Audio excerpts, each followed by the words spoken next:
मुर्दाबाद पंजाब सरकार हाय हाय पंजाब सरकार मुर्दाबाद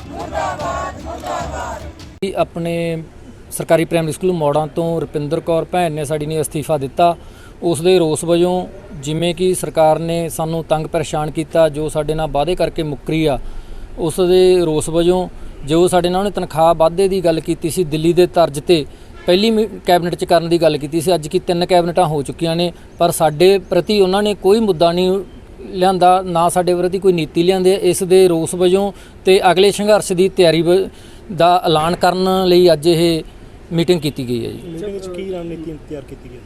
ਇਹਦੇ ਵਿੱਚ ਸਾਡੀ ਪਹਿਲਾਂ ਵੀ ਸ਼ੁਰੂ ਤੋਂ ਗੁਪਤ ਰਣਨੀਤੀ ਹੋਈ ਆ ਵੀ ਅਸੀਂ ਚਾਹੇ ਮੀਤ ਹੇਅਰ ਦੀ ਕੋਠੀ ਘੇਰੀਏ, ਚਾਹੇ ਮਾਨਯੋਗ ਸਿੱਖਿਆ ਮੁੱਖ ਮੰਤਰੀ ਪੰਜਾਬ ਦੀ ਕੋਠੀ ਘੇਰੀਏ, ਦੋਨਾਂ ਚੋਂ ਇੱਕ ਨੂੰ ਕਿਸੇ ਨੂੰ ਵੀ ਅਸੀਂ ਘੇਰ ਸਕਦੇ ਆ।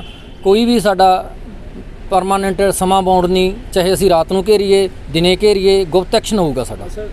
ਮਹੀਨਾ ਹੋਇਆ ਹੈ ਜੀ ਸਰਕਾਰ ਬਣੀ ਨੂੰ ਤੇ ਸਰਕਾਰ ਮੰਤਰੀ ਕਹਿ ਰਹੇ ਨੇ ਕਿ ਸਾਨੂੰ ਸਮਾਂ ਦਿੱਤਾ ਜਾਵੇ। ਸਰਕਾਰ ਮਹੀਨਾ ਬਣੀ ਆ, ਮੰਤਰੀ ਕਹਿ ਰਿਹਾ ਸਾਨੂੰ ਸਮਾਂ ਦਿੱਤਾ ਜਾਵੇ। ਅਸੀਂ ਇਹਨਾਂ ਕੋਲੇ ਪਿੱਟ ਮਰ ਗਏ ਵੀ ਸਾਨੂੰ ਇੱਕ ਪੈਨਲ ਮੀਟਿੰਗ ਮੁੱਖ ਮੰਤਰੀ ਨਾਲ ਸਾਨੂੰ ਬਹਾਇਆ ਜਾਵੇ। ਚਲੋ ਸਮਾਂ ਮੰਗਦੇ ਆ, ਸਾਨੂੰ ਸਮਾਂ ਬਾਉਂਡ ਕਰ ਲੈਣ ਵੀ ਅਸੀਂ ਤੁਹਾਡਾ ਫਲਾਣੇ ਮਹੀਨੇ ਤੋਂ ਤੁਹਾਡਾ ਅਸੀਂ ਕੰਮ ਕਰ ਦਾਂਗੇ, ਅਸੀਂ ਉਹਨਾਂ ਨੂੰ ਸਮਾਂ ਦੇ ਦਾਂਗੇ। ਪਰ ਇਹ ਤਾਂ ਮੀਟਿੰਗ ਕਰਨ ਤੋਂ ਹੀ ਭੱਜ ਗਏ। ਜਿਵੇਂ ਪਹਿਲਾਂ ਆਪਣਾ ਕੈਪਟਨ ਸਾਹਿਬ ਭੱਜ ਜਾਂਦੇ ਸੀ, ਬਾਦਲ ਸਾਹਿਬ ਭੱਜ ਜਾਂਦੇ ਸੀ, ਇਹ ਵੀ ਉਹਨਾਂ ਦੀ ਰਣਨੀਤੀ ਤੀ, ਉਹਨਾਂ ਦੇ ਕਦਮਾਂ 'ਤੇ ਚੱਲਣਾ ਸ਼ੁਰੂ ਹੋ ਗਏ ਨੇ। ਇੱਥੋਂ ਦੇ ਮੈਂ ਤੁਹਾਨੂੰ ਜਾਣਕਾਰੀ ਦੇ ਦਾਂ, ਆਪਣੇ ਸਿੱਖਿਆ ਮੰਤਰੀ ਦੇ PA ਹਰਵਿੰਦਰ ਨੂੰ ਮੈਂ कॉल की, उन्होंने मैथों साडा मंग पत्र मंगाया। उदों मुड़ के ना तो उन्होंने साडा मंग पत्र दी सीन किया WhatsApp ते, ना ही साडी कॉल रिसीव की आ। इस तो पता लगता भी इन्हां दी नीत विच खोट आ, साडी तनख्वाह वाधा करन दे इह मूड च नहीं गए, जां इह साडीआं मंगां मन्नण दे हक विच नहीं, सिर्फ इन्हां ने सानू बगला के वोटां बटोरन दा काम कीता गा। किन्ने टाइम तो तुसीं अपनी जिहड़ियां मंगां दी मंग कर रहे हो? असीं 2014 तो लंबे समय तो ਮੰਗ ਕਰ ਰਹੇ ਹਾਂ। ਚਾਹੇ ਭਰਤੀ ਸਾਡੀ 2003 ਤੋਂ ਹੋਈ ਆ, ਪਰ ਵਿੱਚ ਦੀ ਅਸੀਂ ETT ਕਰਨ ਚਲੇ ਗਏ ਸੀ, ਉਹ ਵੀ ਸਾਨੂੰ ਸਰਕਾਰ ਨੇ ਕਰਾਈ ਸੀ। ਉਸ ਤੋਂ ਬਾਅਦ NTT ਵੀ ਸਾਨੂੰ ਸਰਕਾਰ ਨੇ ਕਰਵਾਈ ਆ। ਉਸ 2014 ਤੋਂ ਅਸੀਂ ਰੈਗੂਲਰ ਸਕੂਲਾਂ ਵਿੱਚ ਪੜ੍ਹਾ ਰਹੇ ਹਾਂ, ਉਸ ਤੋਂ ਹੀ ਅਸੀਂ ਮੰਗ ਕਰ ਰਹੇ ਹਾਂ ਵੀ ਸਾਡੀ ਤਨਖਾਹ ਵਿੱਚ ਵਾਧਾ ਕੀਤਾ ਜਾਵੇ।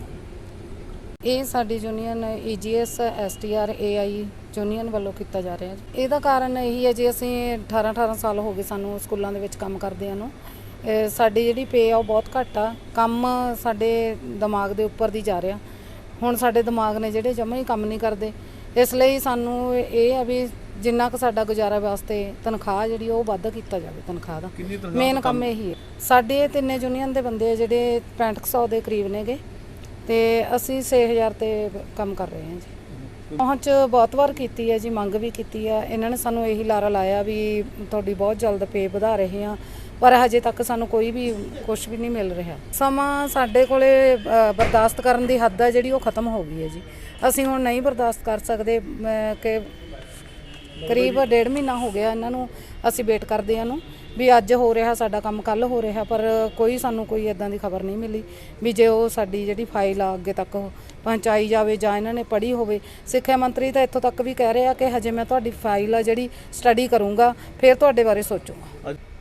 ਡਿਪਰੈਸ਼ਨ ਤਾਂ ਬਹੁਤ ਆ ਸਰ, ਮੇਰਾ ਖੁਦ ਦਾ ਆਪਦਾ ਬਹੁਤ ਡਿਪਰੈਸ਼ਨ ਆ। ਜਿਹੜਾ ਮੈਂ ਘਰ ਦਾ ਕੰਮ ਵੀ ਇਕੱਲੀ ਕਰ ਰਹੀ ਹਾਂ, ਮੈਂ ਵਿਧਵਾ, ਇੱਕ ਬੇਟਾ ਮੇਰਾ ਘਰ ਦਾ ਕੰਮ ਆ ਜਿਹੜਾ ਉਹ ਬਹੁਤ ਜ਼ਿਆਦਾ ਮਤਲਬ ਚੱਲ ਰਿਹਾ ਵੀ ਸਾਰਾ ਘਰ ਦਾ ਖਰਚਾ ਮੇਰੇ 'ਤੇ ਆ, ਤੇ ਬਾਕੀ ਸਕੂਲ ਦਾ ਕੰਮ ਆ ਜਿਹੜਾ ਸਾਡਾ ਸਕੂਲ ਦਾ ਉਹ ਵੀ ਬਹੁਤ ਜ਼ਿਆਦਾ, ਤੇ ਘਰ ਦਾ ਕੰਮ ਵੀ ਆ। ਅਸੀਂ 6000 ਦੇ ਵਿੱਚ ਕਿਵੇਂ ਗੁਜ਼ਾਰਾ ਕਰੀਏ, ਸਾਨੂੰ ਦੱਸਣਾ। ਹੁਣ ਜਿਵੇਂ ਡਿਪਰੈਸ਼ਨ ਨਾਲ ਅਸਤੀਫੇ ਦੇਣੇ ਸ਼ੁਰੂ ਕਰ ਦਿੱਤੇ, ਲੱਗਦਾ ਵੀ ਆਉਣ ਵਾਲੇ ਸਮੇਂ 'ਚ ਹੋਰ ਅਸਤੀਫੇ ਸਾਹਮਣੇ ਆਉਣਗੇ? ਅਸਤੀਫੇ ਤਾਂ ਸਰ ਬਹੁਤ ਜ਼ਿਆਦਾ ਸਾਹਮਣੇ ਆਉਣਗੇ, ਪਰ ਲੱਗ ਰਿਹਾ ਵੀ ਜਿਵੇਂ ਅੱਜ ਇਹ ਭੈਣ ਨੇ ਅਸਤੀਫਾ ਦਿੱਤਾ, ਕੱਲ੍ਹ ਨੂੰ 2-4 ਬੰਦੇ ਹੋਰ ਵੀ ਤਿਆਰ ਨੇ।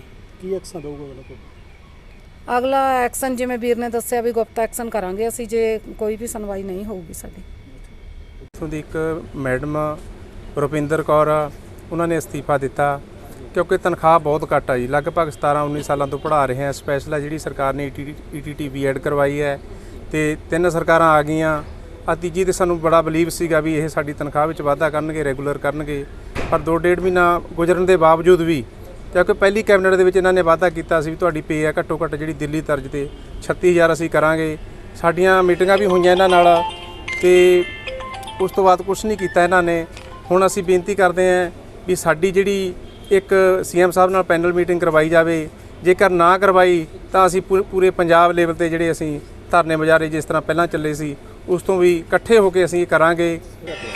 ਸਮਾਂ ਜੀ ਦਿੱਤਾ, ਅਸੀਂ ਇਹਨਾਂ ਨੂੰ ਸਮਾਂ ਦਿੱਤਾ ਜੀ। ਪਹਿਲੀ ਕੈਬਨਿਟ ਮੀਟਿੰਗ ਦੇ ਵਿੱਚ ਕਿਹਾ ਸੀ, ਮੀਟਿੰਗਾਂ ਇਹਨਾਂ ਦੀਆਂ ਬਹੁਤ ਸਾਰੀਆਂ ਹੋ ਚੁੱਕੀਆਂ ਨੇ, ਤੇ ਇਹਨਾਂ ਨੇ ਕਿਹਾ ਸੀ ਪਹਿਲੀ ਮੀਟਿੰਗ ਦੇ ਵਿੱਚ ਤੁਹਾਡੀ ਘੱਟੋ ਘੱਟ ਜਿਹੜੀ ਤਨਖਾਹ ਦਿੱਲੀ ਤਰਜ਼ ਤੇ ਅਸੀਂ ਕਰਾਂਗੇ।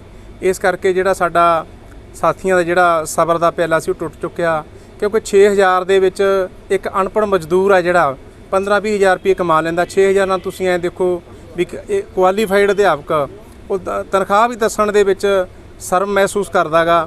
ਇਸ ਕਰਕੇ ਜਿਹੜਾ ਇੱਕ ਕਪੂਰਥਲੇ ਜ਼ਿਲ੍ਹੇ ਦੇ ਵਿੱਚ ਵੀ ਮੈਡਮ ਨੇ ਅਸਤੀਫਾ ਦਿੱਤਾ ਹੈ, ਉਹ ਵੀ ਮਾਨਸਿਕ ਤੌਰ ਤੇ ਆਰਥਿਕ ਤੌਰ ਤੇ ਪਰੇਸ਼ਾਨ ਨੇ, ਕਿਉਂਕਿ ਇੱਕ ਦਵਾਈ ਪੂਰੀ ਨਹੀਂ ਹੁੰਦੀ, ਕਿਉਂਕਿ ਹਰੇਕ ਕੋਈ ਨਾ ਕੋਈ ਰੋਗ ਲੱਗੇ ਹੋਏ ਅਧਿਆਪਕਾਂ ਨੂੰ, ਕਿਉਂਕਿ ਪਰੇਸ਼ਾਨ ਸਰਕਾਰ ਨੇ ਬਹੁਤ ਕੀਤਾ। ਇਸ ਕਰਕੇ ਸਾਡਾ ਜਿਹੜਾ ਸੰਘਰਸ਼ ਆ ਬਹੁਤ ਲੰਮਾ ਚੱਲਣਾ ਹੈ ਜੇ ਸਰਕਾਰ ਨੇ ਸਾਡੀਆਂ ਮੰਗਾਂ ਨਾ ਮੰਨੀਆਂ। ਇਸ ਕਰਕੇ ਅਸੀਂ ਪਹਿਲਾਂ ਬੇਨਤੀ ਕਰਦੇ ਹਾਂ ਵੀ ਸਾਨੂੰ ਪੈਨਲ ਮੀਟਿੰਗ ਦਿੱਤੀ ਹੈ। ਸਿੱਖਿਆ ਮੰਤਰੀ ਤੱਕ ਪਹੁੰਚ ਕਰਨ ਦੀ ਗੱਲ ਕੀਤੀ ਹੈ। ਅਸੀਂ ਸਿੱਖਿਆ ਮੰਤਰੀ ਤੱਕ ਪਹੁੰਚ ਕਰਨ ਦੀ ਕੋਸ਼ਿਸ਼ ਕੀਤੀ ਹੈ। ਮੈਂ ਪਹਿਲਾਂ ਵੀ ਦੱਸਿਆ ਸਾਡੀਆਂ ਮੀਟਿੰਗਾਂ ਪਿੱਛੇ 15-20 ਦਿਨ ਹੋ ਗਏ ਚੀਮਾ ਸਾਹਿਬ ਨਾਲ, ਆਪਣਾ ਵਿਜੇ ਸਿੰਗਲਾ ਜੀ ਜੋ ਮਾਨਸਾ ਤੋਂ ਹੈਗਾ ਸਿਹਤ ਮੰਤਰੀ, ਸਿੱਖਿਆ ਮੰਤਰੀ ਆਪਣਾ ਹੇਅਰ ਜੀ ਨਾਲ ਵੀ ਮੀਟਿੰਗ ਹੋਈ ਹੈ। ਉਹਨਾਂ ਨੇ ਕਿਹਾ ਸੀਗਾ ਵੀ ਅਸੀਂ ਤੁਹਾਡੀ ਤਨਖਾਹ ਵਿੱਚ ਜਲਦ ਵਾਧਾ ਕਰ ਰਹੇ ਹਾਂ। ਅੱਜ 20-25 ਦਿਨ ਹੋ ਗਏ, ਸਾਡਾ ਹੁਣ ਫੋਨ ਵੀ ਅਟੈਂਡ ਨਹੀਂ ਕਰ ਰਹੇ ਜੀ। ਇਸ ਕਰਕੇ ਆਲ ਪੰਜਾਬ ਦੇ ਵਿੱਚ ਇਹ ਬਹੁਤ ਵੱਡੀ ਜਿਹੜੀ ਇੱਕ ਚਿੰਤਾ ਦਾ ਵਿਸ਼ਾ ਹੈਗਾ। ਆਸ਼ਾਵਾਂ ਨੇ ਜਿਹੜੀਆਂ ਟੁੱਟ ਚੁੱਕੀਆਂ ਅਧਿਆਪਕਾਂ ਦੀਆਂ। ਪੰਜਾਬ ਦੇ ਵਿੱਚ ਕਿੰਨੇ ਟੀਚਰ ਨੇ? ਸਾਡੀ ਜਿਹੜੀਆਂ ਤਿੰਨ ਕੈਟਾਗਰੀਆਂ ਨੇ 6500 ਦੇ ਕਰੀਬ ਹੈਗੀਆਂ ਜੀ। ਕਿਹੜੇ ਕੈਟਾਗਰੀ? EGS, AI, STR।